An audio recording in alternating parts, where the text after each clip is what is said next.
त्याग नहीं करता है, ये शुद्धि नहीं रखता है, वो जो भी काम करता है सब फलहीन हो जाता है। ये बात मैं नहीं कह रहा हूँ, ये बात स्कंद पुराण में इसका वर्णन आया कि जो व्यक्ति शौच का पालन नहीं करता है, पवित्रता का पालन नहीं करता है, उसकी सारी क्रियाएं निष्फल हो जाती हैं। इन सब बातों का ध्यान रखना चाहिए। और मैंने पद्म पुराण की कथा में भी यही निवेदन किया था कि इन सब बातों को हमें सावधानी से समझना चाहिए। फिर उसके बाद जो है श्री ब्रह्मा जी महाराज बताते हैं कि तदंतर दांत और जिह्वा की शुद्धि के लिए वृक्ष के पास जाकर फिर ये मंत्र पढ़ना चाहिए कि हे वनस्पति, आप मुझे आयु, बल, यश, तेज, संतति, पशु, धन, वैदिक ज्ञान, प्रज्ञा, धारण शक्ति आदि सब प्रदान करें। हमने पूर्व में भी बात सुनी थी पद्म पुराण में कि इस प्रकार से दातुन तोड़ने से पहले ये मंत्र बोला जाता है। वही मंत्र यहाँ पर स्कंद पुराण में भी आया है। तो कहते हैं ऐसा कहकर वृक्ष से 12 अंगुल का दातुन ले। दूध वाले वृक्षों से दातुन नहीं लेना चाहिए। इस प्रकार कपास, कांटेदार वृक्ष तथा जले हुए पेड़ से भी दातुन लेना मना है। जिससे उत्तम गंध आती हो उसकी उसी टहनी से ही दातुन लेना चाहिए जो टहनी कोमल हो। और उपवास के दिन में, नवमी में, षष्ठी तिथि में, श्राद्ध के दिन, रविवार को या ग्रहण के काल में या प्रतिपदा को, प्रतिपदा यानी कि पहली तिथि, तथा अमावस्या के दिन काष्ठ का दातुन नहीं करना चाहिए। और आजकल कुछ लोग जो है अभी भी दातुन करते हैं, तो इसलिए ये नियम जो है उनको भी पालन करने चाहिए। और बाकी पद्म पुराण में हमने विस्तार भी किया था किस प्रकार से क्या क्या करना है। तो अगर आपको और विस्तार में जानना हो इस विषय में तो शायद तीसरे दिन की जो कथा है आप वो सुन सकते हैं। मैंने क्या किया है, यूट्यूब पे जो प्लेलिस्ट है उसमें मैंने 2 भाग अलग अलग बना दिए। एक जो पिछले साल की कथा थी उसको अलग रूप से वहां मैंने अलग थंबनेल और अलग जो है टाइटल के साथ रखा है। और इस साल की जो कथा हो रही है उसका टाइटल और थंबनेल अलग है। तो आप अगर प्लेलिस्ट खोलेंगे तो आपको पता लग जाएगा कि ये अलग कथा है और वो अलग कथा है। कथा तो एक ही है, मतलब 2 साल अलग अलग है ना। तो जो 2024 की कथा है वो वहां पर अलग रूप से दिखेगी और ये वाली अलग दिखेगी। तो जो तीसरे दिन की कथा है उसमें आप दातुन के विषय में और विस्तार में जान सकते हैं। और अगर शुद्धि, शौच आदि के विषय में भी और विस्तार से जानना है तो वहां सब पता लग जाएगा। अभी हम लोग आगे बढ़े, एक बार प्रेम से बोलिए भक्त वत्सल भगवान की जय। तो कहते हैं जिस दिन दातुन का विधान नहीं है उस दिन 12 कुल्ले कर लेने चाहिए, जैसा कि हमने पद्म पुराण में भी सुना था। पूर्वक दांतों को शुद्ध करके मुख को जल से धो लेना चाहिए। भगवान विष्णु के नाम उच्चारण करते हुए 2 घड़ी रात रहने पर स्नान के लिए जलाशय पर जाना चाहिए। यानी कि जब सूर्य उदय होने से पहले 48 मिनट पहले, एक घड़ी 24 मिनट की होती है, तो 2 घड़ी पहले यानी कि 48 मिनट पहले जो है स्नान के लिए जलाशय पर जाना चाहिए। फिर कार्तिक के व्रत का पालन करने वाला मनुष्य विधि से स्नान करे। ऐसा नहीं कि बस स्नान करने की भी एक विधि है। वो विधि क्या है वो हम यहाँ सुनते हैं। कहते इस प्रकार से विधि से स्नान करे, फिर धोती को निचोड़ कर अपनी रुचि के अनुसार भगवान का तिलक लगा। अब रुचि के अनुसार तिलक का यहाँ पर जो विधान आया है वो पद्म पुराण में इसका वर्णन नहीं था, पर मैं एक बात बता देता हूँ। देखिए जिनकी दीक्षा नहीं हुई है वो अपनी रुचि के अनुसार कोई भी तिलक लगा सकते हैं। ऐसा मैं नहीं कह रहा हूँ, ऐसा शास्त्रों में वर्णन आया है। अभी हमने स्कंद पुराण में तो सुना ही है आपके सामने, अन्य शास्त्रों में भी ऐसा वर्णन आया है कि जिसकी गुरु दीक्षा नहीं हुई उसको तिलक लगाना चाहिए, किसी भी संप्रदाय का अगर वो लगाना चाहे तो। लेकिन कुछ संप्रदायों में बिना दीक्षा के तिलक लगाना निषिद्ध है। जैसे हरिवंशी परंपरा है, वहां पे मना किया जाता है कि दीक्षा से पहले तिलक का स्वरूप धारण नहीं कर सकते हो। तो वो ध्यान रख लेना चाहिए कि अगर आपका किसी परंपरा में किसी संत के प्रति भाव है और वहां पर जो नियम है उसके अनुरूप ही तिलक आदि धारण करना चाहिए। जैसे हमारे संप्रदाय में श्री रामानंदी परंपरा में ऐसा कोई निषेध नहीं है। अगर कोई ऐसा व्यक्ति है जो पूज्य गुरुदेव भगवान को सुनता है या रामानंदी परंपरा को फॉलो करता है तो वो जो है तिलक दीक्षा से पहले भी लगा सकता है। कई जगहों पर मनाही है तो वो ध्यान रख लेना चाहिए। बाकी जिसकी जैसी श्रद्धा हो तिलक जरूर लगाना चाहिए। ज्यादा नहीं तो अगर मान लीजिए कहीं मना किया गया कि दीक्षा से पहले तिलक नहीं लगाना, तो क्या करें? तो कम से कम ब्रज रज का या गोपी चंदन आदि का एक छोटा सा जो है टीका कर ले। लेकिन तिलक होना चाहिए, हिंदू मात्र के मस्तक पर तिलक और शिखा, ये दो तो होने ही चाहिए। खैर एक बार प्रेम से बोलिए भक्त वत्सल भगवान की जय।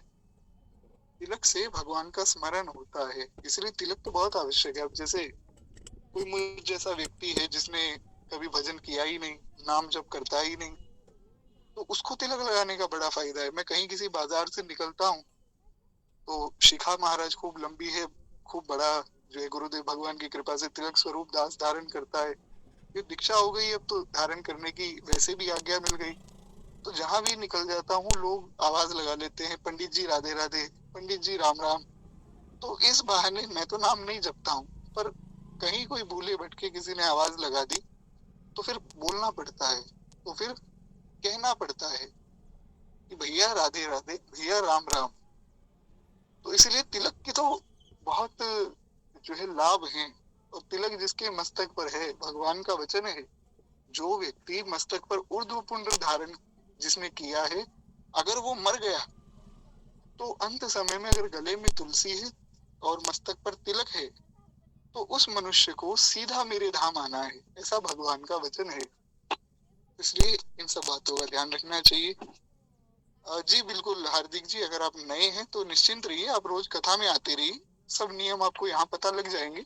और बाकी अगर कुछ विशेष बात आपको जाननी हो तो आप मुझे व्हाट्सएप मैसेज भी कर सकते हैं, तो वहाँ हम लोग विशेष रूप से चर्चा कर लेंगे। लेकिन ये बात जरूर ध्यान रखिएगा कि अगर आप नए हैं तो कथा को मत छोड़िएगा, क्योंकि परम पवित्र कार्तिक मास चल रहा है, उसमें भी ये जो अभी का समय है ये बहुत विशेष है। तो भगवान को बहुत प्रिय है ये समय। ऐसा समझिए जो जो लोग कथा सुन रहे हैं, यहाँ नहीं कहीं भी कथा सुन रहे हैं कार्तिक मास की, भगवान उन्हीं को ही देख रहे हैं इस समय। तो बहुत पवित्र समय चल रहा है, कथा में बने रहिए, नियम आदि सब आपको यहाँ पता लगते रहेंगे। कुछ और भी आपको जानना हो तो हम व्हाट्सएप पर चर्चा करेंगे। खैर एक बार प्रेम से बोलिए भक्त वत्सल भगवान की जय। तो इस प्रकार से तिलक धारण करना चाहिए। तत्पश्चात अपनी शाखा के अनुकूल आग्नेयिक सूत्र की बताई हुई पद्धति से संध्योपासन करना चाहिए। संध्योपासन की विधि सब नहीं है और मुख्य रूप से सब माताएं यहाँ विराजमान हैं, तो इसलिए उस पर बहुत विस्तार करने की आवश्यकता नहीं है। और जो संध्योपासन करते हैं वे तो नियम जानते ही हैं। तो अगर कोई यूट्यूब पे भी सुन रहा है तो संध्योपासन के विषय में हम बहुत ज्यादा विस्तार इसलिए भी नहीं करेंगे क्योंकि पद्म पुराण में हम पहले ही सुन चुके हैं इस विषय में भी। तो इस विषय को यही प्रणाम करके आगे बढ़े। कहते हैं जब तक सूर्य उदय ना हो तब तक जो है गायत्री मंत्र का जप करना चाहिए। लेकिन किसको? गायत्री मंत्र का जप सबको नहीं करना है। जो संध्योपासन करता है और जो यज्ञोपवीत धारी है, जिसने यज्ञोपवीत की दीक्षा ली है, उनको ही करना है। आप लोगों को नहीं करना है। आपको भगवान का नाम लेना है, जो भी नाम प्रिय हो उस नाम का जप करना चाहिए। जैसे मान लीजिए आपने स्नान कर लिया और सूर्य उदय होने में भी आधा घंटा पड़ा है, तो क्या करें महाराज? तो आधे घंटे में खूब नाम जप करें, खूब अगर गुरु मंत्र मिला है तो गुरु मंत्र का जप करें, खूब कीर्तन कर लेवे। तो उससे क्या है कि फिर भगवान का स्मरण और अच्छा बनता है। सुबह ब्रह्म मुहूर्त में जो स्मरण बनेगा ना, वो सबसे अधिक उसमें आपका ध्यान रहेगा।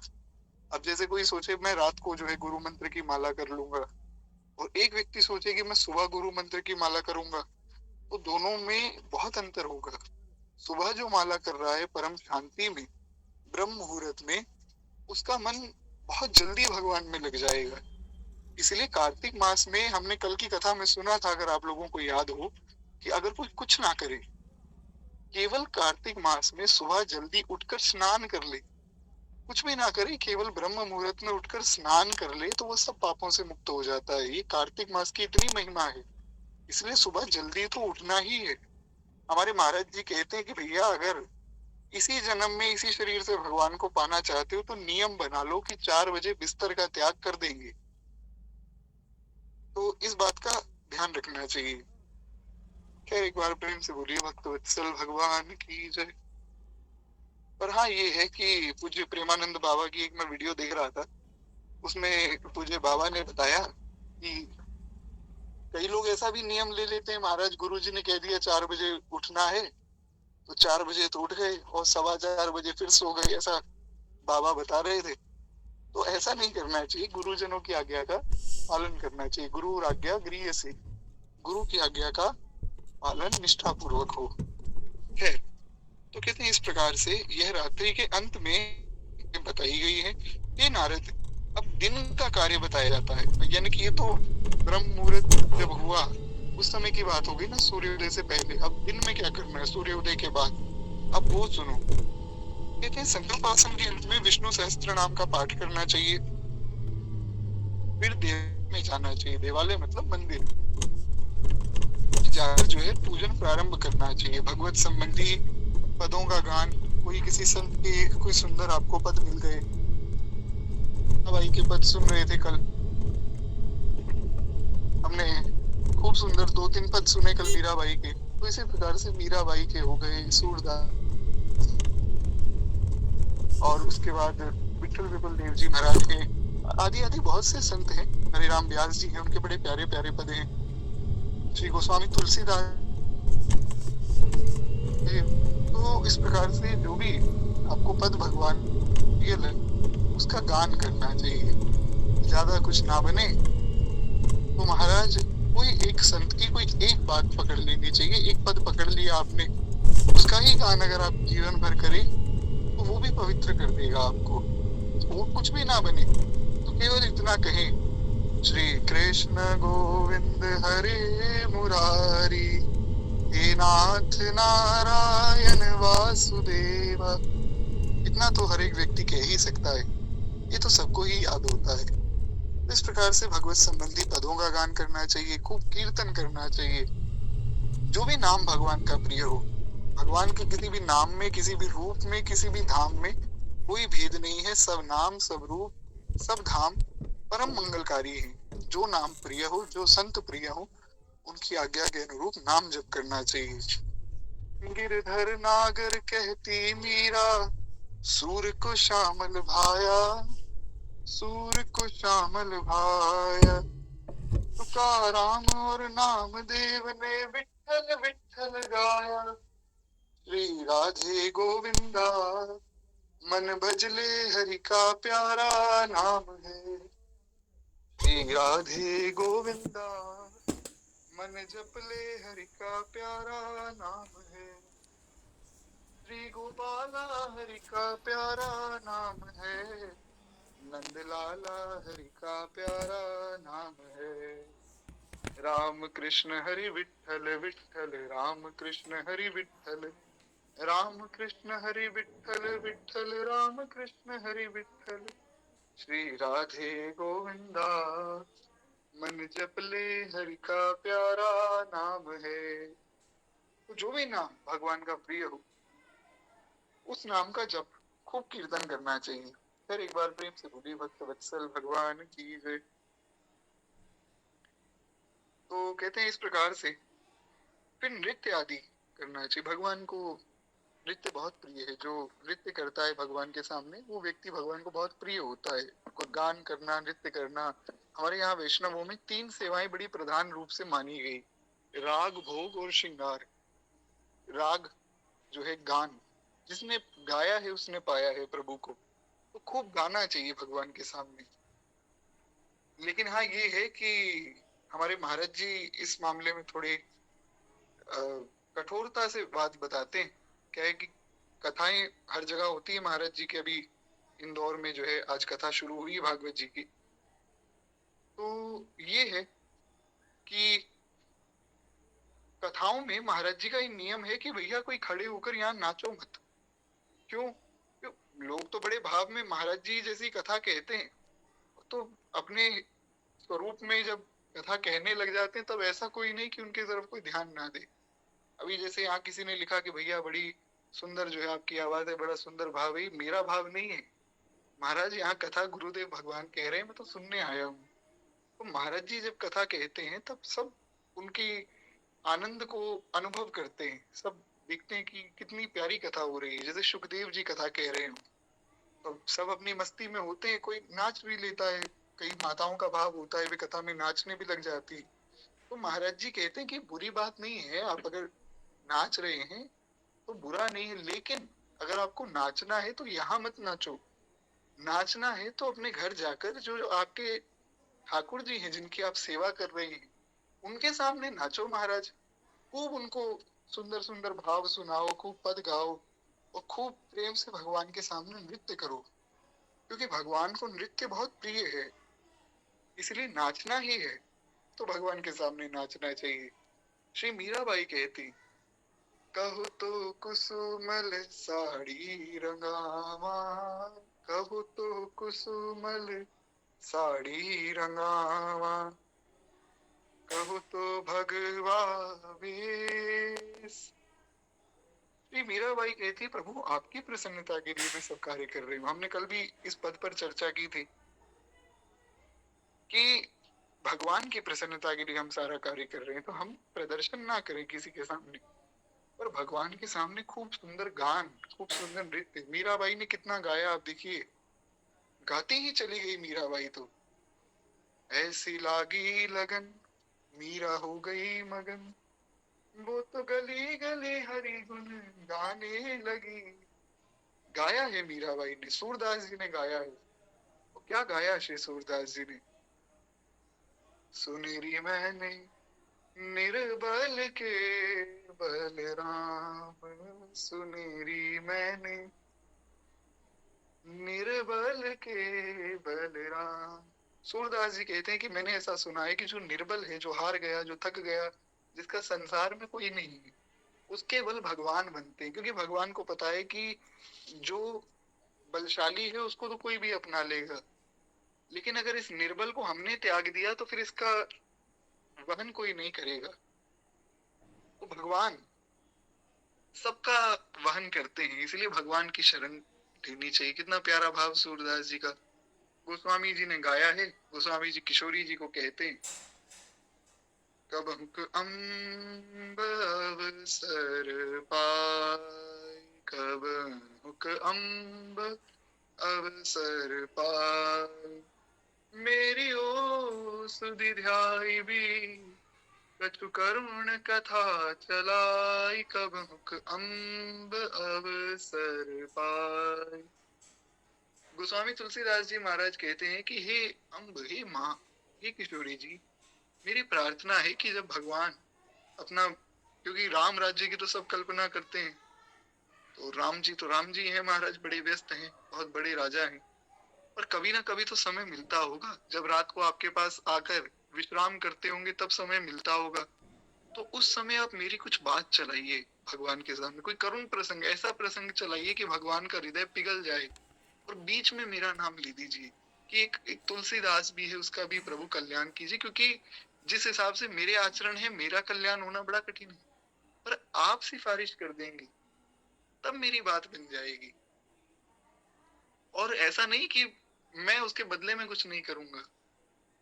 अरे तुलसीदास भव तब नाथ गुण गन गाई, कब हुक अम्ब अवसर पाई। अरे तुलसीदास भव तब नाथ गुण गन गाई। अगर आप मेरी सिफारिश कर देंगी तो ये तुलसीदास आपके स्वामी राम जी का खूब गुण गाएगा, क्योंकि आपको तो यही प्रिय है कि भगवान के कोई गुण गावे। तो हे अम्ब, हे माँ, अगर आप कृपा कर दें तो मैं दिन रात भगवान का गुणगान करूंगा, मेरा कल्याण हो जाएगा, और आपके मन का जो भाव है वो पूर्ण हो जाएगा कि भगवान का खूब यशगान हो। यही आप चाहती, तो दोनों तरफ से बात बन जाएगी। इसलिए इन भावों को समझना चाहिए। बड़े सुंदर सुंदर भाव सब आचार्यों ने कही, इन सब भावों को समझकर इनको ही गाना चाहिए। बाकी आजकल तो खैर फिल्मी गीतों पर भी खूब भजन बन रहे हैं, पर अंदर की बात ये है कि महाराज जो बात इन संतों की वाणी में है, क्योंकि संतों ने जब गाया है ना तो उन्होंने हृदय से गाया है, तो कोई ताल है, कोई सुर है, ऐसा ढूंढ ढूंढ कर नहीं बैठे। लेकिन जब उन्होंने गाया तो अपने आप ही ताल और अपने आप ही सुर बन गए, क्योंकि उनका भाव इतना सुंदर था। इसलिए संतों की वाणी को ही परम प्रमाण मान के उसको ही गाने की यहाँ आज्ञा स्कंद पुराण में ब्रह्मा जी महाराज दे रहे हैं। इस बात को समझना चाहिए। खैर एक बार प्रेम से बोलिए भक्त वत्सल भगवान की जय। एक बड़ा प्यारा भाव है। अब क्योंकि ये भी भाव आ सकता है ना कि हमें तो गाना ही नहीं आता है, हम क्या करें। तो एक भाव है कि तुम्हारी कृपा से क्या मुश्किल है, बिगड़ी का बन जाना। भक्त कहता है कि प्रभु हमें तो कुछ नहीं आता है, हम तो असहाय हैं, पर आप अगर कृपा करें तो तुम्हारी कृपा से क्या मुश्किल है, बिगड़ी का बन जाना। आप कृपा कर दें तो महाराज फिर तो कहना ही क्या, फिर तो हमारी बात बन जाएगी। लेकिन हे नाथ, तुमने ही गर नजर फेर ली, फिर मेरा कौन ठिकाना। प्रभु आप ना रूठे, क्योंकि आप अगर रूठ गए फिर मैं जाऊंगा कहाँ, जाऊं कहाँ, तजी चरण तुम्हारे, काको नाम पतित पावन जग के ही अति दीन प्यारे। गोस्वामी तुलसीदास जी महाराज ने कहा। तो खैर इस प्रकार से भगवान का आश्रय लेकर भगवान भगवान का ही गीत गाना चाहिए, ये बात समझनी चाहिए। कोई मन में ये विचार ना करे कि महाराज हमारा कंठ मधुर नहीं है और हम गाते अच्छा नहीं, हमें गाना नहीं आता। ये सब बातें भगवान नहीं देखते हैं। आप मन से प्रार्थना करेंगे तो भगवान सुनेंगे। तो अपने घर में जो भी श्री ठाकुर जी विराजमान है, जैसा दास ने कल भी निवेदन किया था कि मंदिर के ठाकुर हैं पतित पावन और घर के ठाकुर हैं प्रपन्न पावन। तो जो प्रपन्न पावन भगवान है, जो केवल आपके कल्याण के लिए आए हैं आपके यहाँ, उनसे प्रार्थना कीजिए और खूब प्रेम से उनको कुछ ना कुछ भाव सुनाइए। तो यही बात यहाँ श्री ब्रह्मा जी महाराज बता रहे हैं। भगवान के सामने कीर्तन हो, गान हो, फिर नृत्य हो, खूब नृत्य करना चाहिए भगवान के सामने। और इस प्रकार से दिन का पहला प्रहर बीते। तो हमने सूर्य उदय से पहले एक प्रहर की बात सुन ली, क्या क्या नियम है। अब सूर्य उदय के बाद पहले 3 घंटे में क्या करना है वो भी हमने सुन लिया। एक बार प्रेम से बोलिए भक्त वत्सल भगवान की जय। तत्पश्चात अब श्री ब्रह्मा जी बताते हैं कि आधे प्रहर तक भली भांति पुराण की कथा का श्रवण करना चाहिए। इसलिए मैंने निवेदन किया था पहले दिन ही कि हम लोग जो है पद्म पुराण और श्री स्कंद पुराण की कथा ही सुन रहे हैं। क्यों सुन रहे हैं उसका भाव ये है क्योंकि इन पुराणों की कथा की आज्ञा यहाँ हुई। इसलिए जो है दादाजी से भी दास ने एक बार प्रश्न किया तो वे वैकुंठ चले गए, पर मैंने उनसे पूछा कि हर वर्ष जो मंदिर में आप कथा कहते हैं ये पद्म पुराण का, पहले पता ही नहीं था मुझे कि पद्म पुराण की कथा है। फिर उन्होंने बताया कि पद्म पुराण की कथा है। तो क्योंकि हर एक अध्याय के अंत में हम सुनते हैं कि इस प्रकार से जो है पद्म पुराण का अमुक श्लोक अमुक अध्याय पूर्ण हुआ। तो उन्होंने बताया कि पद्म पुराण की कथा है। तो इन पुराणों की भी बड़ी भारी महिमा है, पर ये है कि पुराणों में कई कथाएं ऐसी हैं जिनको सुनने समझने की शक्ति हम में नहीं है। कुछ कथाएं ऐसी भी आती हैं पुराणों में जो गुरुजनों की शरण में बैठकर ही समझनी चाहिए। तो इसलिए संतों की वाणी का आश्रय लेकर फिर जो है भगवान का ध्यान करके फिर इन पुराणों की कथा का श्रवण करना चाहिए। उससे फिर बुद्धि निर्मल होती है। जब बुद्धि निर्मल होती है तो फिर सब बातें सहज ही समझ आ जाती हैं। तो खैर इस प्रकार से पुराणों का श्रवण करना चाहिए। हाँ देखिए बिल्कुल निश्चिंत रहिए। जो आपका प्रश्न है नींद आदि से संबंधित, इस पर हम कथा के बाद में चर्चा करेंगे निश्चित रूप से। मुझे एक बार कथा की पूर्णता पे याद दिला दीजिएगा। एक बार हम लोग जो है इस भाव को सुन लें। तो खैर एक बार प्रेम से बोलिए भक्त वत्सल भगवान की जय। कहते हैं उसके बाद पुराण बांचने वाले जो ब्राह्मण हैं, जो विद्वान हैं, उन ब्राह्मण की और देवी तुलसी की पूजा करके उनकी उनके चरणों में प्रणाम करना चाहिए और उसके बाद जो है उनसे क्षमापण भी करना चाहिए। और उसके बाद जो है श्री तुलसी जी का पूजन करना चाहिए। फिर तुलसी जी का पूजन करके मध्याह्न का कर्म करने के पश्चात दाल के सिवा शेष अन्न का भोजन करे। दाल नहीं खानी चाहिए। हमने जो है पद्म पुराण का जो महात्म्य सुना उसमें भी मैंने आपको बताया था दूसरे दिन की कथा में, अगर आप लोगों को याद हो तो दालों का निषेध किया गया है। इसलिए मैंने कहा था कि 2 दिन की जो कथा है इसको तो सेव करके रखना चाहिए, बारंबार सुनना चाहिए। क्योंकि उससे क्या होता है कि हम लोग ये समझ पाते हैं क्या करना है और क्या नहीं करना है। इन सब बातों का जो है ध्यान रखना चाहिए। खैर एक बार प्रेम से बोलिए भक्त वत्सल भगवान की जय। फिर कहते हैं बलि वैश्व देव आदि जो है आतिथ्य के कर्म करके फिर आतिथ्यों को भोजन करा के जो मनुष्य स्वयं भोजन करता है उसका वह भोजन केवल अमृत है। यानी कि जो पहले ब्राह्मणों को अतिथियों को भोग लगाकर फिर स्वयं भोजन करता है उसका भोजन अमृत हो जाता है, और जो अकेला ही भोजन करता रहता है बिना ब्राह्मणों को अतिथियों को भोजन कराए वो विष के समान है।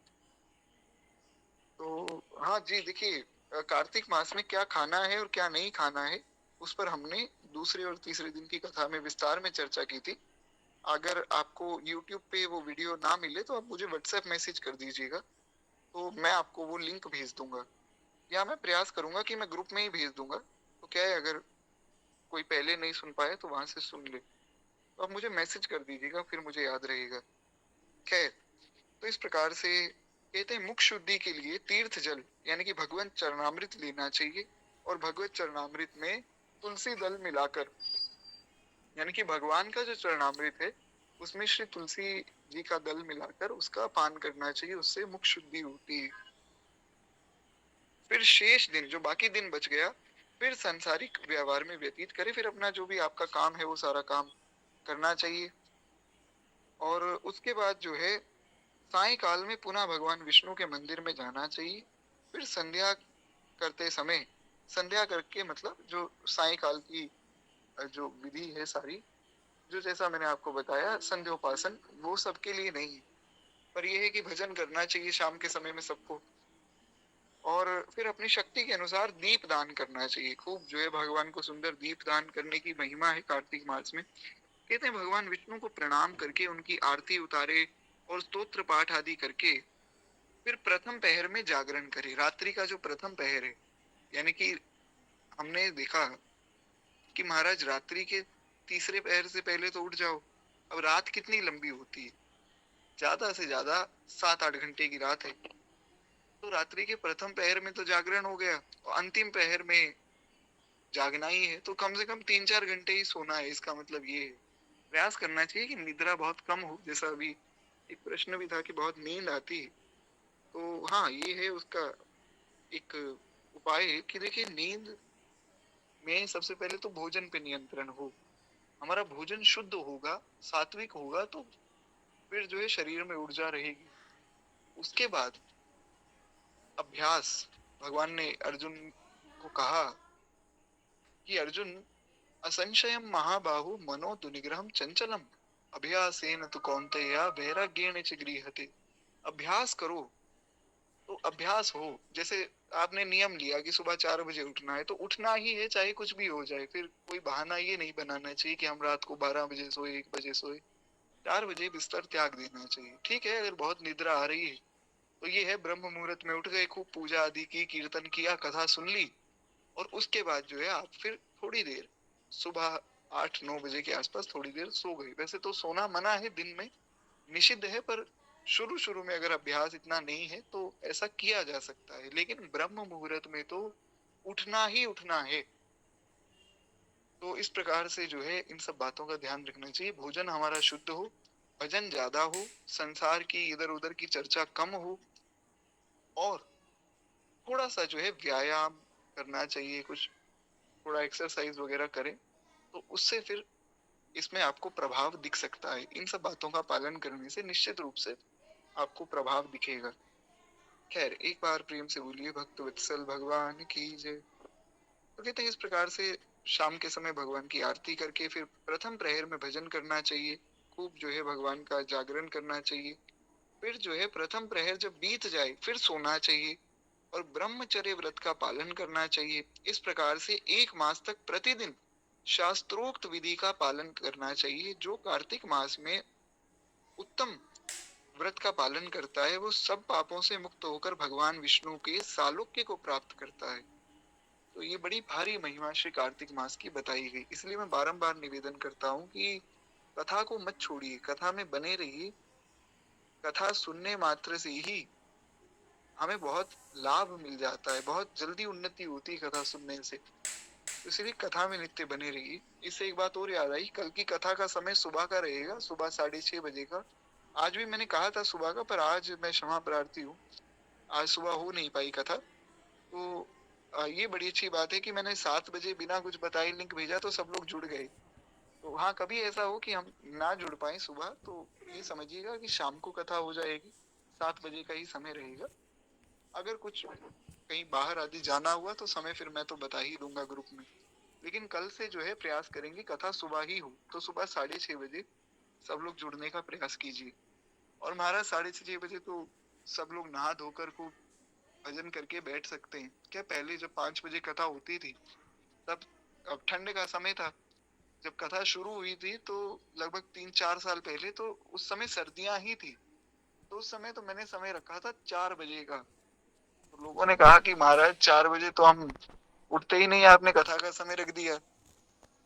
तो मैंने कहा चलो 5 बजे कथा कर लेते हैं। तो खूब लोगों ने कहा कि भैया शाम के समय में कथा करो, 2,000 लोग आ जाएंगे, 3,000 लोग आ जाएंगे, हम लोग लोगों को लाएंगे, लेकिन कथा शाम को हो। मैंने कहा क्यों महाराज? बोले बस शाम में क्या है, लोग ज्यादा सुन पाएंगे आपको, सुबह सुबह लोग उठते ही नहीं है।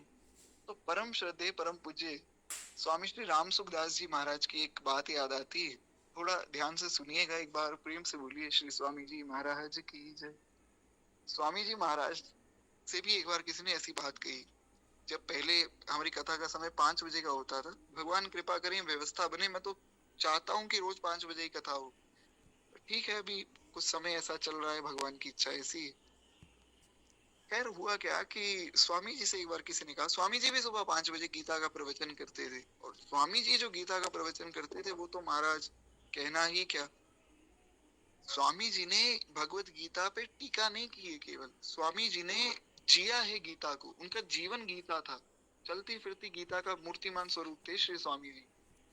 तो स्वामी जी 5 बजे उनका नियम था, गोरखपुर में गीता वाटिका में कथा होती थी, सत्संग होता था। तो किसी ने एक बार कह दिया, बोले स्वामी जी आप सुबह सुबह 5 बजे महाराज कथा रख लेते हो, तो उस 5 बजे तो बात बनेगी नहीं, हम आ नहीं पाएंगे। तो स्वामी जी ने कहा भैया तुम लोगों की जरूरत भी नहीं है मुझे। क्यों? क्योंकि 5 बजे कथा रखने का उद्देश्य ही ये है कि जिसके जीवन में तप होगा वही कथा को सुन पाएगा। कथा कोई सामान्य वस्तु थोड़ी, कथा तो अमृत है, और अमृत हर एक व्यक्ति को थोड़ी मिल जाएगा। अमृत तो उसको मिलेगा जो अधिकारी होगा। राम कथा के ते ही अधिकारी, जिनके सतसंगति अति प्यारी। गोस्वामी तुलसीदास जी ने कहा कि राम कथा का, कृष्ण कथा का, भगवान की कथा का अधिकारी कौन? जिनके सत्संगति अति प्यारी, जिनको प्राणों से भी ज्यादा प्यारी है संतों की संगति। महाराज नींद तो बहुत छोटी वस्तु है। यहाँ तक संतों ने कह दिया कि अगर किसी सच्चे सदगुरु का, सच्चे संत का, सच्चे भक्त का, भगवान के किसी अच्छे वैष्णव का संग मिले और अपना गला काट कर देना पड़े, तो समझो बहुत सस्ते में संग मिल रहा है, तुरंत अपना गला काट के रख दो। सत्संग की तो बड़ी भारी महिमा है। पल भर के सत्संग से सठ सुध रही सत्संगति पाई। गोस्वामी तुलसीदास जी ने कहा कि जो मूर्ख से मूर्ख, सठ से सठ है, वो भी सत्संग पाके सुधर जाता है। कितनी महिमा गोस्वामी जी ने गाई। रामचरितमानस की तो शुरुआत ही सत्संग की महिमा से होती है महाराज, बड़ी भारी महिमा है। तो इसलिए सत्संग में बहुत श्रद्धा हो। जब श्रद्धा होगी तब नींद आदि फिर स्वतः ही उड़ जाएगी। मैं ये नहीं कह रहा हूँ कि आप लोगों की श्रद्धा नहीं है, मैं केवल एक बात निवेदन कर रहा हूँ, आपकी तो खूब श्रद्धा है। नहीं तो बड़ी अद्भुत महाराज कथा हो रही है और सब लोग नित्य जुड़ रहे हैं, कोई सामान्य बात नहीं। और जितने सावधानी से सुनने वाले लोग हों, उतना ही कथा को सुनाने का अधिक आनंद आता है। फिर मन में आता है कि चलो और दो चार भाव सुनाए। क्योंकि एक बार एक व्यक्ति ने मुझे कहा, बोले आप बड़ी अच्छी कथा कहते हो, आप ना शाम को कथा रखो। तो क्या है, मैं भी जुड़ूंगा और मैं इतने प्रचार प्रसार कर दूंगा, इतना प्रचार प्रसार कर दूंगा कि फिर जो है आपकी कथा में 5-7 हजार लोग तो आएंगे, कम से कम 2,000 तो आएंगे ही आएंगे। तो मैंने कहा महाराज मुझे तो प्रचार प्रसार करना ही नहीं है। बोले नहीं आप करो, बड़ी अच्छी कथा आप कहते हैं। हालांकि वो व्यक्ति दिखे नहीं, पर मेरी प्रार्थना यही रहती है भगवान से कि जिसको सुननी है, जो अधिकारी है वो स्वतः ही आ जाएगा। इसलिए ज्यादा प्रचार प्रसार से मैं बचता हूँ। हमारी कथा में नित्य 10-15-20 लोग ही जुड़ते हैं, उतना ही आनंद है क्योंकि सब सावधानी से कथा को सुनते हैं। खैर एक बार प्रेम से बोलिए भक्त वत्सल भगवान की जय। कथा को अधिकारी के सामने ही कहना चाहिए। एक बार की बात है जब श्री सुखदेव जी महाराज कथा सुनाने लगे। किसको कथा सुनाई? सुखदेव जी ने, बताइए। तो जब सुखदेव जी ने कथा सुनानी शुरू की तब देवताओं ने कहा, देवता आ गए। देवता अमृत का कलश लेकर आए और कलश लेकर उन्होंने सुखदेव जी के सामने रखा। बोले, महाराज ये जो कथा का अमृत है ये तो आप हमें दे दो, और ये जो श्रोता हैं, किसने कथा सुनी सुखदेव जी से, ये मेरा प्रश्न है आप लोगों से, जिसको जानकारी हो उत्तर दे। तो बोले, ये जो कलश है ये तो, जी बड़ा सुंदर उत्तर आपने दिया, परीक्षित महाराज को ये कलश दे दो अमृत का, और ये भागवत कथा का अमृत आप हमें दे दो। क्योंकि देवताओं को पता है कि भागवत जो है वो सब अमृतों में सबसे श्रेष्ठ है, या ऐसा कहें कि भागवत ही एकमात्र सच्चा अमृत है, बाकी तो सब नाटक है महाराज। उमा कहूं मैं अनुभव अपना, सत हरि भजन जगत सब सपना। भगवान शंकर ने कहा कि उमा, मैं अपना अनुभव कहता हूँ कि केवल भगवान का भजन सच्चा है, बाकी सारा संसार झूठा है। और ये बड़ी अच्छी बात है कि आप लोगों को बड़ी सावधानी से सारी कथाएं याद है। क्या है कि मैं हर बार सोचता हूँ कि कथा में कुछ प्रश्न आदि भी पूछूंगा, ताकि आप लोगों को परखा जाए कि महाराज किसने कितना सुन लिया। मुझे बहुत से लोगों ने ऐसा कहा भी कि आप ऐसा किया करो, कथा के बाद एक सेशन रखो क्वेश्चन आंसर का। ऐसे बहुत सी जगहों पर होता भी है।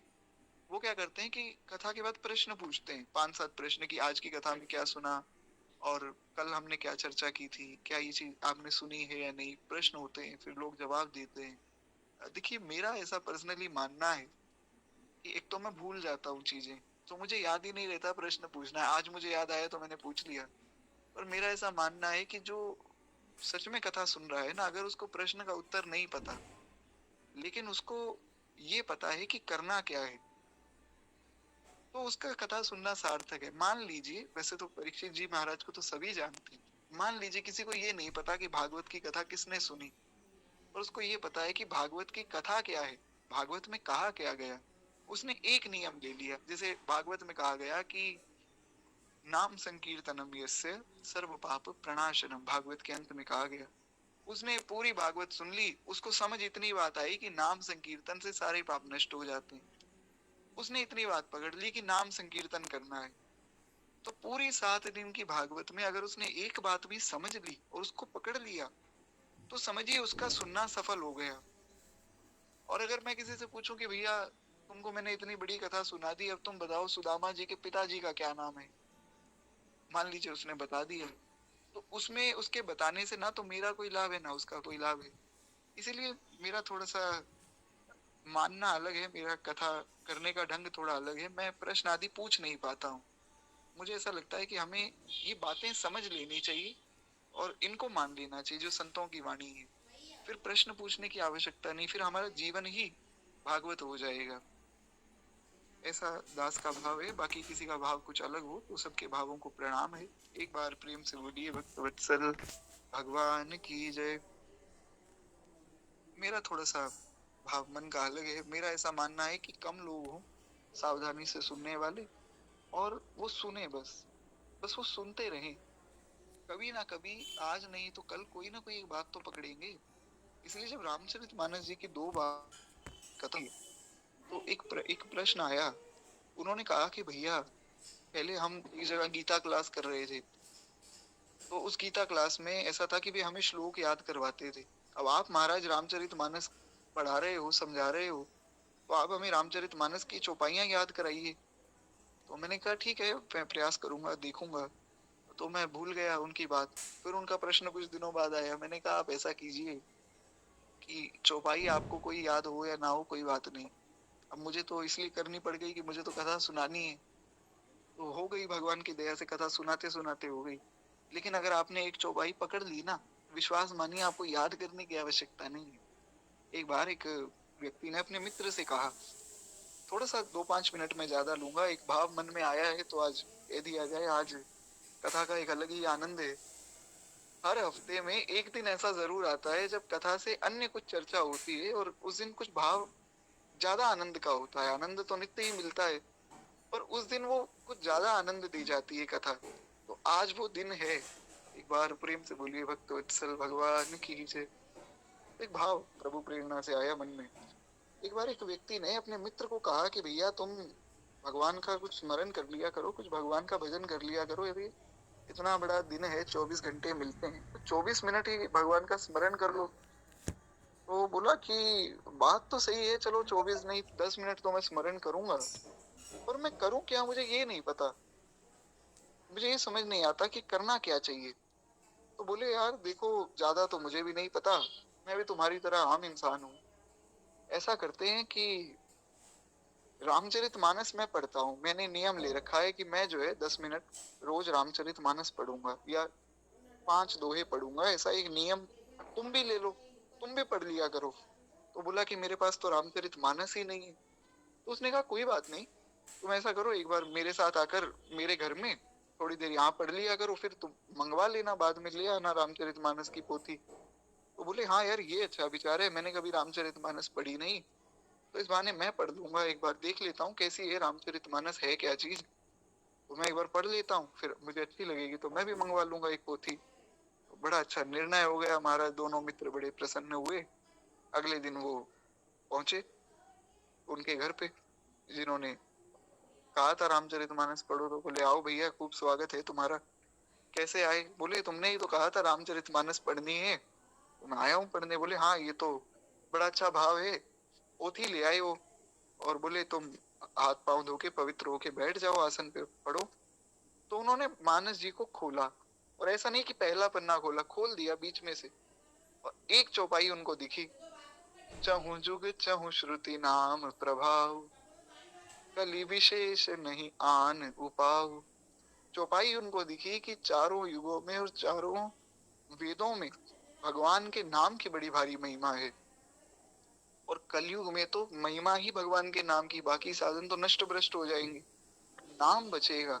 नाम में कोई मिलावट नहीं हो सकती। आप देखिए, जैसे हम कहें कि यज्ञ कर लो, दूध में मिलावट है, घी में मिलावट है। हम कहें महाराज कुछ तर्पण आदि कर लो, सामग्री में मिलावट है। हम कहें तुम हवन कर लो, उसमें मिलावट है। हम कहें कि तुम जो है खूब किसी संत का संग कर लो, संतों में मिलावट हो गई। ऐसे बहुत से लोग हैं जो वेश तो संतों का है, लेकिन वही बात, नाचे गावे ढोल बजावे, बात करें चटकीली, साच बिना हरि हाथ ना आवे, सब रहनी है ढीली। मलुकदास जी ने कहा नाचते हैं गाते हैं, खूब सुंदर सुंदर श्रृंगार कर लेते हैं, मखमल के वस्त्र पहन लिए महाराज, मोटी मोटी घड़ियां पहन ली सोने की, और खूब सुंदर सोने का चश्मा लगा के, और ब्यास जी तैयार, गले में सुंदर एक मोटी सोने की चेन है। तो ठीक है, किसी का मैं अनादर नहीं कर रहा हूँ, मैं एक बात बता रहा हूँ। तो इस प्रकार से स्वरूप तो बना लिया, लेकिन भागवत की कथा भी कह दी, और ऐसी कथा कह दी हमारा श्रोता हैरान कि व्यास जी तो व्यास जी हैं, और व्यास जी जो है रात में जाके अपने घर में लड़ाई कर रहे हैं, तो उनमें भी मिलावट हो गई, कथा में भी मिलावट हो गई कहीं ना कहीं। हम तो भगवान की कृपा से बहुत सावधानी से जो है पुराणों का ही भाव सुन लेते हैं, लेकिन कथा में भी कहीं ना कहीं मिलावट हो चुकी है। आप देखिए, लोग लड़ रहे हैं, झगड़ रहे हैं कि हम बड़े कथावाचक हैं, वो बड़े कथावाचक हैं, और खूब प्रचार प्रसार हो रहा है, किसी न किसी के दबाव में लोग आ जाते हैं। तो इन सब चीजों से बचना कठिन है। कथा में नाटक हो रहा है, फिल्मी गीत गाए जा रहे हैं, आजकल तो कथा का स्वरूप ही बड़ा भयानक है। कहाँ भागवत क्या ग्रंथ है उसको समझ पाना, मतलब आप अगर भागवत को पढ़ेंगे ना, कभी आप पढ़ के देखिए भागवत को, मानस जी को आप पढ़ेंगे, आपको लगेगा कि ये कितने दिव्य ग्रंथ हैं। हमारी कोई क्षमता नहीं कि हम इनको पढ़ सकें, हम इनको सुन सकें, और भगवान की कितनी कृपा है। और यही कोई भागवत की कथा हो रही हो आसपास में, वहां जाकर सुन लीजिए, आपको लगेगा अरे भागवत की ये तो कथा है, क्या बड़ी बात है। तो भागवत की महिमा ही जब भागवत की कथा में नहीं बताई गई, तो फिर वो क्या कथा हुई महाराज। तो कथा में भी कहीं ना कहीं कुछ मिलावट है, लेकिन भगवान के परम पवित्र नाम में कोई मिलावट नहीं है। आप देखिए, भगवान का नाम सदा सदा से पवित्र है, और सदा सदा वैसा ही रहेगा। आपने कहा राम, आपने कहा श्याम, आपने कहा नारायण, अब इसमें कोई क्या मिलावट कर लेगा। इसलिए नाम को पकड़ लेना चाहिए, नाम की बड़ी भारी महिमा है। उस व्यक्ति ने ये बात पढ़ी और उसने जो है पोथी को बंद कर दिया। उनके मित्र हंसे, बोले भैया मैंने तुम्हें कहा था कि रामचरितमानस पढ़ो तो कम से कम 10 मिनट तो पढ़ो रोज। बोले भैया देखो, तुमने कहा रामचरितमानस को पढ़ना चाहिए, मैंने एक चौपाई पढ़ी है, पहले मैं इस चौपाई को जो है जीवन में धारण करूंगा, उसके बाद फिर आगे पढ़ूंगा ना। ऐसा थोड़ी कि पढ़ता चला जाऊंगा, पहले मैं कोई जीवन में धारण तो कर लूं। ये एक बड़ी सुंदर बात है। चौपाई आपको याद हो, श्लोक आपको याद हो, वो बहुत जरूरी नहीं, हो जाए बहुत अच्छी बात है, करना भी चाहिए, लेकिन उसको अगर आपने जीवन में धारण कर लिया वो जरूरी है। इसलिए दास का ये प्रयास रहता है कि महाराज कथा को आप सुने तो उसको माने। अब मैं कहूँ कि आपको मैं ये श्लोक भी याद करा देता हूँ, वो भी याद करा देता हूँ, तो उससे ना तो आपका लाभ है ना मेरा लाभ है। और मैं यहाँ कुछ आप लोगों को सिखाने पढ़ाने थोड़ी बैठा हूँ। मैं तो महाराज खुद कथा सुनने आता हूँ, मैं तो एक छोटा सा बालक हूँ, मैं किसी को कुछ सिखा नहीं सकता हूँ। तो इसलिए मैं तो केवल कथा सुन लेता हूँ आप लोगों के साथ, बाकी कोई सिखा रहा हो तो आप अगर सीख रहे बहुत अच्छी बात है। दास तो केवल सुनने आता है। एक बार प्रेम से बोलिए भक्त वत्सल भगवान की जय। सिखाने पढ़ाने का काम जो विद्वान है बे करे, हमें तो भैया खुद ही कुछ नहीं आता, हम किसी को क्या सिखाएंगे। ये है कि संतों की जो बात संतों से सुनी है सो आप लोगों को मैं कह देता हूँ। तो खैर इस प्रकार से, हाँ मैंने प्रश्न पूछा था आपसे, मुझे याद आया, तो आज प्रश्न पूछ लिया, कभी 2-5 महीने बाद फिर याद आएगा तो फिर पूछ लेंगे कभी। खैर, तो देवता है, देवताओं ने कहा कि परीक्षित जी को जो आप कथा सुना रहे हैं, ये जो अमृत है ये आप हमें सुना दीजिए, और इनको, ये जो परीक्षित जी है इनको हम अमृत का कलश दे देते हैं, ये तक्षक नाग से बच जाएंगे, फिर ये अपना आनंद में रहे। तो भगा दिया सुखदेव जी ने उनको, खूब डांट दिया। सुखदेव जी ने कहा भाग जाओ यहाँ से। क्यों महाराज, एक प्रश्न आ सकता है। भागवत की कथा आप लोगों ने सबने सुनी है, जैसा कि हमने परसों की कथा में सुना था कि जिसने अपने जीवन में भागवत ही नहीं सुनी उसका जीवन व्यर्थ है। परसों हमने सुना था, अगर आपको याद हो। तो भागवत तो सबने सुनी होगी, क्या कभी आप लोगों के मन में प्रश्न आया कि सुखदेव जी ने भगाया क्यों? जी, जैसा कि मनीषा माता जी ने कहा कि उनके मन में आया, तो ये प्रश्न आना चाहिए। प्रश्न मैं पूछूं उसका कोई बहुत महत्व नहीं है, प्रश्न आपके मन में उठे तब बात बने कि हाँ आज कथा सुनी गई है। इसलिए मैं बारंबार कहता हूँ कि मैं प्रश्न नहीं पूछ सकता हूँ, कि मैं थोड़ा अलग हिसाब से चलता हूँ अपना, ये सोच के कि मुझे तो कुछ आता नहीं, लेकिन मेरे मन में कभी प्रश्न आ जाता है ना, तो फिर वो मैं यहाँ कथा में कह देता हूँ कि मेरे मन में ऐसा एक प्रश्न आया था। तो उससे क्या है कि अगर उत्तर मिल गया तो आप लोगों को भी कुछ लाभ मिल जाएगा। तो ऐसे ही इसलिए मैं निवेदन करता हूँ बारंबार कि कथा जो आप सुने उसका मनन कीजिए, उस पर विचार कीजिए। आज हमने ये सुना तो इसमें एक प्रश्न हमारे मन में ये आया, उसको पूछिए। हमारे मन में ये प्रश्न आया था जी कथा में, तब बात बने। तो एक प्रश्न हुआ कि सुखदेव जी ने भगा क्यों दिया। सुखदेव जी अगर कथा सुना रहे थे तो ये कह देते कि भाई तुम लोग भी जो है परीक्षित के साथ बैठ जाओ, सारे ऋषि बैठे हैं, सब लोग बैठे हैं, तुम भी बैठ के सुन लो कथा, भगाया क्यों? ये प्रश्न है और बड़ा सुंदर प्रश्न है। बहुत सावधानी से सुनिएगा, एक बार प्रेम से बोलिए भक्त वत्सल भगवान की जय। और एक बात मैं निवेदन कर दूं, फिर मैं भूल जाऊंगा, आज की कथा से ये बात लेकर जाइएगा कि हमें प्रश्नों का उत्तर देने से पहले खुद का एक प्रश्न बनाना है। हम इतनी सावधानी से कथा सुने कि अगले दिन आकर हम पूछें कि हमने कल की कथा में ये सुना और हमारा ये प्रश्न आया, तब फिर मैं समझूंगा कि आपका सुनना और मेरा कहना सफल हुआ। तो इसलिए इस बात का थोड़ा ध्यान रखिएगा, मनन कीजिए, कथा का खूब विचार कीजिए, खूब चिंतन कीजिए कि हमने कथा में ये सुना, 1 घंटे कथा हुई, 1 घंटे मनन कर लिया आपने, तो आपकी 2 घंटे की कथा हो गई। तो इस प्रकार से जितना लाभ ले सके, भगवान का स्मरण जितना हो उतना करना चाहिए। आपने 1 घंटे कथा सुन ली, 1 घंटे उस पर विचार कर लिया, तो 2 घंटे हो गए ना सत्संग के। और दिन के 2 घंटे या 3 घंटे अगर आप सत्संग कर रहे हैं तो आपसे बड़ा भाग्यशाली कोई नहीं। कलयुग में 3 घंटे कथा हो रही है महाराज। तो खैर, आज श्री ठाकुर जी महाराज बड़ी आनंद भरी बातें बता रहे हैं, कथा होने नहीं दे रहे हैं।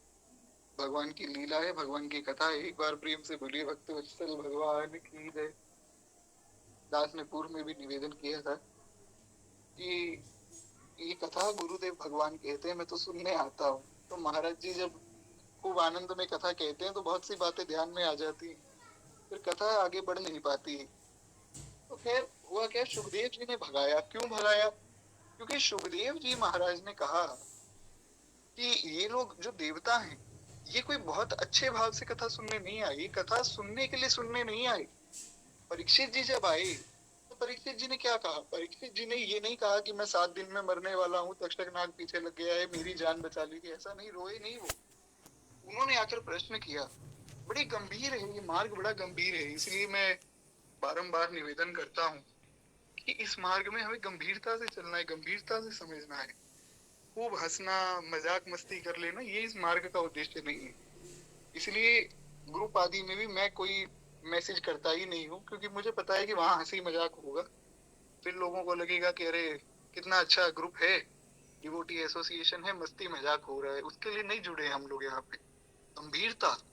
परीक्षित जी डर नहीं गए कि अरे मेरी मृत्यु होने वाली। परीक्षित जी ने सोचा, देखिए कितना सुंदर विचार है परीक्षित जी का, एक बार आप सोच कर देखिए। 7 दिन बाद वो व्यक्ति मरने वाला है। पता लग गया कि 7 दिन है मेरे पास जीवन में, बस। हमें पता लगे तो हम क्या करें? हम तो महाराज बैंक बैलेंस में ये पासवर्ड है, ये आईडी है, ये लगा लेना। अपने बच्चों को बता दिया तुम ये कर लेना, वो कर लेना। हमारे लिए जब हम मर जाएं तो मूर्ति बना देना, फोटो बना देना। इतना पैसा यहाँ रखा है, इतना वहां रखा है, उससे इतना लेना है। तो ये सारा हिसाब हो गया। लेकिन परीक्षित जी महाराज सोच रहे हैं कि मेरे पास 7 दिन है, तो मैं 7 दिन में ऐसा क्या करूं कि मेरा जीवन अच्छा हो। तो वे जब गए हैं सुखदेव जी के पास, उन्होंने कहा गुरुदेव, मैं ये बात जानना चाहता हूँ कि अगर किसी व्यक्ति के पास जीवन में 7 दिन रह जाएं, तो फिर उन 7 दिनों में उस व्यक्ति को क्या करना चाहिए? सो आप जो है हमसे कहिए। तो परीक्षित जी महाराज ने कहा, क्षमा चाहूंगा, श्री सुखदेव जी ने कहा कि परीक्षित तुम्हारा प्रश्न बड़ा सुंदर है। क्यों? क्योंकि तुम्हारी अवस्था में लोग आकर ये पूछेंगे कि मैं मरने वाला हूँ, मुझे बचाओ, या मैं क्या करूं। तुमने ये नहीं कहा कि मैं क्या करूं, तुमने कहा कि अगर कोई 7 दिन में मरने वाला है तो वो क्या करे। इसका मतलब उन्होंने केवल अपने लिए नहीं पूछा, स्वार्थी नहीं है श्री परीक्षित जी। उन्होंने समस्त संसार के लिए पूछा कि जो मरने वाला है। और ये भी नहीं कहा कि 7 दिन में मरने वाला है।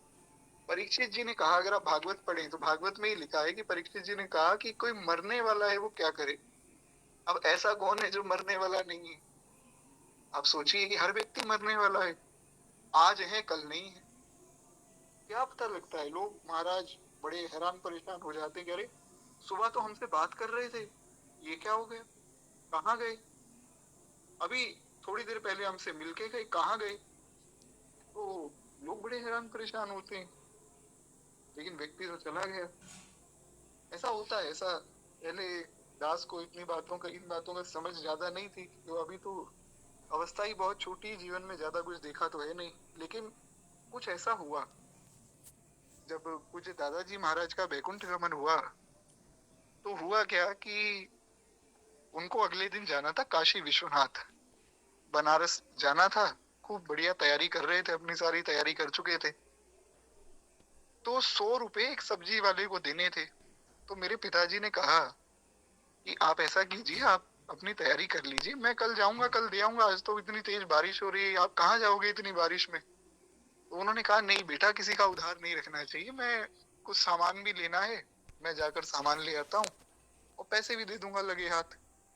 तो सब्जी वाले को उन्होंने वो 100 रुपए दिए और आए। घर में आए तो महाराज बुआ जी आए हुए थे, बुआ जी बनारस में रहते हैं, उनके साथ ही जाना था। तो बुआ जी के पाँव की एक बढ़िया सुंदर पायल बनवा के लाई। बोले ये मैं बेटा पायल लाया हूँ, ये रख लेना, और राजीव को बुला दो। मेरे पिताजी का नाम श्री राजीव गौतम है, तो पिताजी के लिए कहा कि उसको बुलाओ। तो बुआ जी ने कहा वो तो बाहर गए हैं सामान लेने। तो बोले चलो कोई बात नहीं, एक गिलास पानी दे दो। पानी हाथ में लिया और बस परम पद हो गया। पानी पिया भी नहीं, पानी हाथ में लिया और चले गए। तो बड़ी दुर्लभ मृत्यु है ऐसी, नहीं तो लोग बड़ा कष्ट पाते हैं। लगभग 32-33 साल उन्होंने भगवान की सेवा की थी। उसका फल ऐसा हुआ कि मंदिर में ही, मंदिर से बाहर ही नहीं गए, मंदिर में ही उन्होंने सेवा की जीवन भर और मंदिर में ही प्राण त्याग दिए। तो बड़ी सुंदर उनकी दुर्लभ मृत्यु हुई। फिर सब क्रियाक्रम हुआ, अंतिम क्रिया हुई, अंत्येष्टि हुई। तो मुझे याद है लगभग 5-6 दिन बाद मैं कुछ सामान लेने गया हुआ था। सब तैयारियां चल रही थी ना, कि हम तो जो है घर में सब कार्यभार हम पे आ गया। तो मेरे पिताजी ने कहा ये सब सामान लाना है, टेंट वगैरह लाने हैं, जल्दी जाओ तुम लोग जाकर लेकर आओ। तो मैं लेकर आया। अब जब मैं आ रहा तो घर के बाहर मुझे वही सब्जी वाला मिला। तो हम तो रहते ही हैं, हमें तो महाराज पता ही था। उसने पहचान लिया, बोले अरे आप तो मुझसे सब्जी लेते हो, आपके दादाजी सब्जी लेते हैं नित्य, दादाजी दादी जी यहाँ मंदिर के बाहर बैठे रहते हैं, मुझे कभी कभार प्रसाद भी देते हैं मंदिर का। तो ये वाइट टेंट लगा हुआ है, क्या बात हो गई? तो मैंने कहा भैया दादाजी महाराज तो बैकुंठ चले गए। तो वो व्यक्ति वहां खड़ा था, खड़ा ही रह गया। वो जिस ठेले पर सब्जी बेच रहा था उसने हाथ से ठेला छोड़ा और मेरी तरफ आश्चर्य से देखता रह गया। मैंने कहा कि अरे क्या बात हो गई, तुम इतने हैरान क्यों गए? बोले मुझे तो 100 रुपए देकर गए अभी 4 दिन पहले। मैंने कहा बस आपको देकर गए और 5 मिनट बाद तो बैकुंठ ही चले गए। बोले इतने स्वस्थ थे, इतने खुश थे, इतने आनंद में थे, इतने प्रसन्न थे, मुझसे बात कर रहे थे, मैं मान ही नहीं सकता वो चले गए। तो मैंने कहा महाराज जो भगवान के भक्त होते हैं उनकी ऐसी मृत्यु होती है। वो रोते रोते हुए तो जाते नहीं, भगवान का भक्त तो प्रसन्न होकर जाता है संसार से। तो तब मैंने देखा, तब इस चीज को मैंने अनुभव किया कि हाँ ये बात सही है कि लोग तो हैरान परेशान हो जाते हैं कि अरे अभी तो सही थे अब चले गए। लेकिन वो व्यक्ति क्या सोच रहा है वो बहुत जरूरी है। लोग तो सोचते रह गए कि अभी सही थे अब गए, इसकी मृत्यु कब आ जाए किसी को कुछ नहीं पता। इसलिए श्री भाई जी महाराज, पूज्य हनुमान दास पोदार जी महाराज वे कहते थे, भाई जी का ग्रंथ है, अब ग्रंथ का नाम तो मुझे याद नहीं है, पर पूज्य श्री हनुमान प्रसाद पोदार जी महाराज ने कहा कि हमेशा इस बात का स्मरण रखो। श्री डोंगरे जी महाराज भी कहते थे अपनी कथाओं में, भागवत के सच्चे वक्ता अगर कोई हुए कलयुग में तो श्री डोंगरे जी हुए।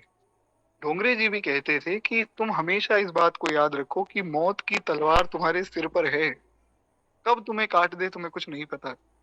यही बात स्मरण करके जीवन को जियो, भजन करो, भूलो मत कि कभी भी मृत्यु हो सकती है। तो परीक्षित जी को तो कम से कम ये तो पता था कि हमारे पास 7 दिन है। हमें तो ये भी नहीं पता कि 7 मिनट भी है या नहीं, या 7 सेकंड भी है या नहीं, किसी का कुछ नहीं पता है। और ये वास्तव में बात सत्य है। सुनने में जितनी सरल लगती है वास्तव में उतनी है नहीं। जब किसी की मृत्यु हो ना तो उसके बाद विचार कीजिए कि अरे ये बात यहाँ समझ आती है। अब किसको पता था कि एक व्यक्ति जो सुबह भगवान की मंदिर में उन्होंने आरती की, भगवान का खूब सुंदर भोग लगाया, खूब अपनी नित्य जो पाठ करते थे, लगभग 3-4 घंटे वे पाठ करते थे, खूब उन्होंने पाठ किए। उसके बाद जो है बड़ी प्रसन्नता से काशी उनको जाना था, खूब तैयारी चल रही थी, और पानी का गिलास हाथ में लिया, पानी की एक घूंट भी नहीं ले पाए। इसको पता था वो व्यक्ति चला जाएगा, लेकिन वो गए। तो इसलिए समझना चाहिए कि हमें भी जाना है, भजन करना है, खूब भजन, इतना स्मरण हो कि अंतिम समय में हमें डर ना लगे, हमें प्रसन्नता हो। जो श्री मीराबाई को है, मीराबाई से किसी ने कहा कि आपको डर नहीं लगता कभी आपकी मृत्यु हो जाएगी? तो मीराबाई कहती है तो अच्छी बात है। तो बोले इसमें अच्छी बात क्या है? अरे आप मर जाएंगी तो इसमें अच्छी बात क्या है? तो मीराबाई कहती है इसमें अच्छी बात यह है कि मुझे तो पता है मुझे कहाँ जाना है। लोगों को तो पता ही नहीं कि नर्क जाएंगे स्वर्ग जाएंगे, कहीं तेल की कढ़ाई में हमें चला जाएगा या कहीं स्वर्ग में राजपाट होगा। तो मीराबाई से प्रश्न हुआ कि क्या पता है आपको? मीराबाई कहती गिरधर के घर जाऊं माई मैं तो, गिरधर के घर जाऊं। श्री मीराबाई का भाव, हमने बहुत बार इस भाव पर चर्चा की, पूरा भाव तो प्रणाम करेंगे बस आगे बढ़ेंगे। पर क्या भाव है। मीराबाई कहती हैं, श्री कबीरदास जी ने कहा कि सारा संसार जो है मृत्यु से बड़ा डरता है महाराज। क्यों? मृत्यु आ जाएगी, काल है, खा जाएगा। कोई कितना ही बड़ा जो है खुद को संत बता दे, महात्मा बता दे, कोई कुछ भी बता दे, मरना तो सबको है। श्री मलुकदास जी का एक पद है, बाबा यह मुर्दों का गांव, बाबा यह मुर्दों का गांव। बड़ा एक प्यारा पद है। ये पूरा पद जो है हमने पूर्व में कथाओं में सुना है, इसलिए बहुत ज्यादा अभी हम इस पर विस्तार नहीं करेंगे, अभी समय की थोड़ी सी कमी है। तो एक बार मैं प्रणाम करूं। उसमें बहुत सी उन्होंने बातें कही। संत मुए बैरागी हुए, मुए जोगी सन्यासी, बहुत कुछ बताया। श्री मलुकदास जी ने कहा कि जो बड़े बड़े संत महात्मा थे, जो लोगों को आशीर्वाद देते थे कि जाओ तुम चिरंजीवी हो जाओ, तुम्हारी आयु लाखों साल की हो जाए, वो भी मर गए। वो बड़े बड़े राजा थे, खुद को समझते थे कि हमसे कोई जीत ही नहीं सकता, वो भी मर गए। जो डरपोक लोग थे वो भी मर गए। बड़े बड़े देवता जो खुद को समझते थे कि महाराज हम इतने बड़े देवता हैं कि हम अगर जो है चाहें तो मनुष्य लोक में आंधी तूफान चला दें, वो भी मर गए। बड़े बड़े ग्रह मर गए। कहाँ तक कहीं ब्रह्मा जी तक मर गए महाराज। तो सब मरते हैं, सबको मरना है। एक सिर्फ भगवान ऐसे हैं जो नहीं मरते हैं। श्री मलुकदास जी का भाव है, बड़ा प्यारा भाव है। एक बार प्रेम से बोलिए मलुकदास जी महाराज की जय। तो श्री कबीरदास जी ने भी ऐसी ही बात कही, जिस मरने से सब जग डरे, मेरे मन आनंद। श्री कबीरदास जी से किसी ने पूछा कि बाबा आप बुरा मत मानना, लेकिन एक प्रश्न है। मलुकदास श्री कबीरदास जी ने कहा कि भैया संतों के पास तो प्रश्न ही ऐसे आते हैं, उल्टे सीधे प्रश्न तुम लोग पूछते हो, जो प्रश्न है पूछ लो। तो बोले कि आप कब मरेंगे, प्रश्न किया। एक व्यक्ति ने श्री कबीरदास जी से प्रश्न किया कि आप कब मरेंगे। क्योंकि ऐसा होता है ना, संतों को पता लग जाता है हमारी मृत्यु कब होने वाली है। तो कबीरदास जी ने कहा हम तो मरेंगे ही नहीं। अब वो व्यक्ति और हैरान परेशान हो गया। बोला ये कैसी बात है, आप तो कहते हैं सब लोग मरते हैं, ब्रह्मा भी मर गए और सूरज भी मर गया, चंद्रमा भी मर गया, देवता भी मर गए, ग्रह भी मर गए, सब मर गए, तो आप क्यों नहीं मरेंगे महाराज। तो कबीरदास जी कहते हैं कि राम मरे तो हम मरे, राम मरे तो हम मरे। अगर राम जी मरेंगे तो हम मरेंगे। बोले ऐसा कैसे। बोले क्योंकि अविनाशी का बाल का मरा ना मारा जाए। श्री कबीरदास जी का भाव है, पूरी पंक्ति मुझे याद नहीं है, एक जो है दो तीन शब्द मैं भूल रहा हूँ। बड़ा प्यारा भाव है। श्री कबीरदास जी ने कहा कि अगर राम जी मरेंगे तो हम मरेंगे। क्यों? क्योंकि राम जी अविनाशी हैं, हम उनका अंश हैं, हम उनके बालक हैं। तो जब भगवान ही नहीं मरते तो हम कैसे मरेंगे। हाँ, शरीर मरेगा। तो बोले अच्छा ये बता दीजिए आपका शरीर कब मरेगा। तो श्री कबीरदास जी ने कहा कि जिस मरने से सब जग डरे, मेरे मन आनंद। क्योंकि मरने से सारा संसार डरता है, मेरे मन में तो प्रसन्नता है। तो लोग हैरान हुए, बोले बाबा ये कैसी बात है, जब सब डरते हैं तो आप प्रसन्न क्यों हैं महाराज मरने से। कब मरी हो कब भेंटी हो, पूर्ण परमानंद। मैं तो इंतजार कर रहा हूँ कि कब मैं मरूंगा और कब मैं भगवान के पास पहुंच जाऊंगा। मैं तो मृत्यु को आनंद समझता हूँ। ये संतों का दृष्टिकोण है। एक बार प्रेम से बोलिए श्री कबीरदास जी महाराज की जय।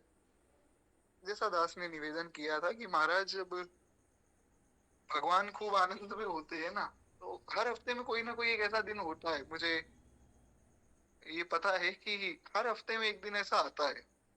भगवान को पता नहीं क्या मस्ती चढ़ती है, बड़े कौतुकी ठाकुर हैं महाराज। तो उस दिन क्या है, कथा तो रह जाती है बीच में। आज तो भगवान की दया से फिर भी बहुत कथा हो गई। एक दिन क्या हुआ, रामचरितमानस की हम कथा सुन रहे थे, तो एक चौपाई पे कथा शुरू हुई सुबह सुबह 5 बजे, और वो 5 के 7 बज गए, 7:30 बज गए, और वो चौपाई भी पूरी नहीं, उस दिन चौपाई हुई नहीं पूरी। वो एक चौपाई पूरी नहीं हुई, अगले दिन जाकर मैंने वो चौपाई पूरी की।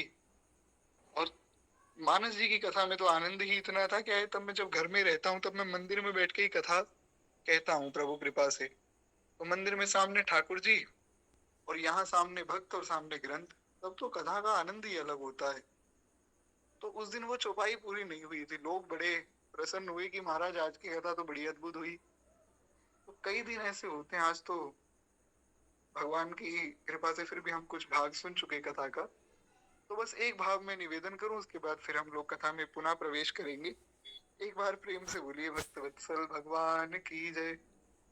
बड़ी कृपा है हम सब पर कि हम लोग जो है आज ये सब कथा सुन पा रहे हैं भगवान की कृपा से।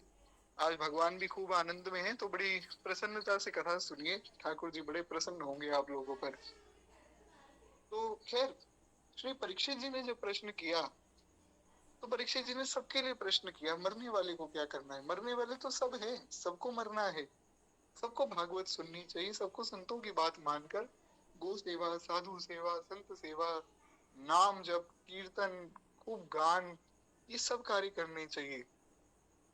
कुछ ना बने तो नाम कीर्तन तो करना ही करना है। तो देवताओं को क्यों भगाया महाराज? देवता भी सुन लेते बेचारे। पर जिस प्रकार से जो प्रश्न परीक्षित ने किया है, वो प्रश्न देवताओं ने नहीं किया। परीक्षित जी कल्याण के लिए आए हैं कि मेरा कल्याण हो जाए, समस्त संसार का कल्याण हो जाए, ऐसी बात बताओ। और देवता इसलिए आए हैं कि कहीं ये परीक्षित जो है हमसे बड़ा ना हो जाए। देवता तो स्वार्थी हैं, तो वो अपने स्वार्थ की पूर्ति के लिए आए हैं, इसीलिए भगा दिया श्री सुखदेव जी ने कि तुम भाग जाओ यहाँ से। जो लोलुप है, लालची है, कपटी है, दब्बी है, उनको अधिकार नहीं है कथा सुनने का, इसको अधिकार है। अब जहां से मैंने सारी बात शुरू की थी, मैं वहीं पर पुनः ले जाता हूँ। वहीं पर इस बात को हम विश्राम देते हैं कि राम कथा के तेहि अधिकारी, जिनके सत्संगति अति प्यारी। वहीं पहुंच गए हम जहां से हम शुरू हुए थे। राम कथा के तेहि अधिकारी, जिनके सत्संगति अति प्यारी, जिनको सत्संग प्यारा है, वो अधिकारी हैं। इसलिए हम अधिकारी बने। श्लोक याद कर लिए, चौपाइयां याद कर ली, वो ठीक है, आपने कर ली, खूब कीजिए, खूब अच्छी बात है। लेकिन हमने कथा का भाव समझ लिया और हमारे जीवन में कुछ प्रश्न उठा, कल्याण कैसे हो, भगवान कैसे मिले, जब ये प्रश्न हमारे भीतर उठा तब बात बनेगी। तो वहीं हम पुनः पहुंच गए। एक बार प्रेम से बोलिए भक्त वत्सल भगवान की जय। और ये बड़ी विशेषता है महाराज श्री महाराज जी की इस कथाओं में। आप देखिए, आप यूट्यूब पे जाइए, सब कथाओं की प्लेलिस्ट मैंने डाली हुई है। मानस जी की कथा भी रिकॉर्ड करके, पूरी पूरी कथा ही है मानस जी की, तो लगभग 1-1.5 साल तक कथा चली थी। तो भगवान की बड़ी भारी कृपा है कि कथा कहने वाले ठाकुर जी, तो जहां से बात शुरू होती है अंत में वहीं पहुंच जाती है। और ऐसा नहीं कि इसमें कोई मेरी महाराज कोई महानता है कि मैं कोई बहुत बड़ा विद्वान हूँ, जहां से बात शुरू की वहीं पहुंचा दी, ऐसा नहीं है। मैं तो खुद हैरान हो जाता हूँ जब सारी बात हो जाती है, तो अंत में मुख से ही बात निकलती है कि जहां से हमने शुरू की थी वहीं पर पहुंच जाते हैं। तो फिर मैं हैरान होता हूँ कि अरे हम फिर वहीं पहुंच गए। ये श्री गुरुदेव भगवान की और ठाकुर जी की कृपा है। एक बार प्रेम से बोलिए श्री सतगुरुदेव भगवान की जय। तो इस प्रकार से जो है पुराणों का वाचन होना चाहिए। हम लोग यही सुन रहे थे कि पुराणों का श्रवण करना चाहिए, और पुराण का श्रवण करने के बाद जो पुराण का श्रवण करवा रहे हैं उन विद्वान का पूजन करना चाहिए, और उनको खूब दान दक्षिणा देना चाहिए। फिर तुलसी जी का पूजन करना चाहिए। फिर जो है उसके पश्चात, अब मुझे केवल 1 मिनट दीजिए।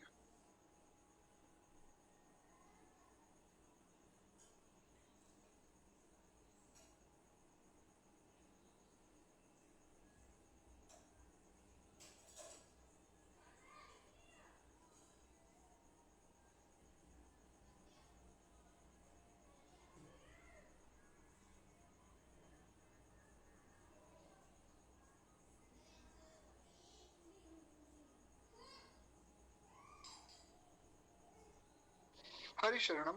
खैर एक बार प्रेम से बोलिए भक्त वत्सल भगवान की जय।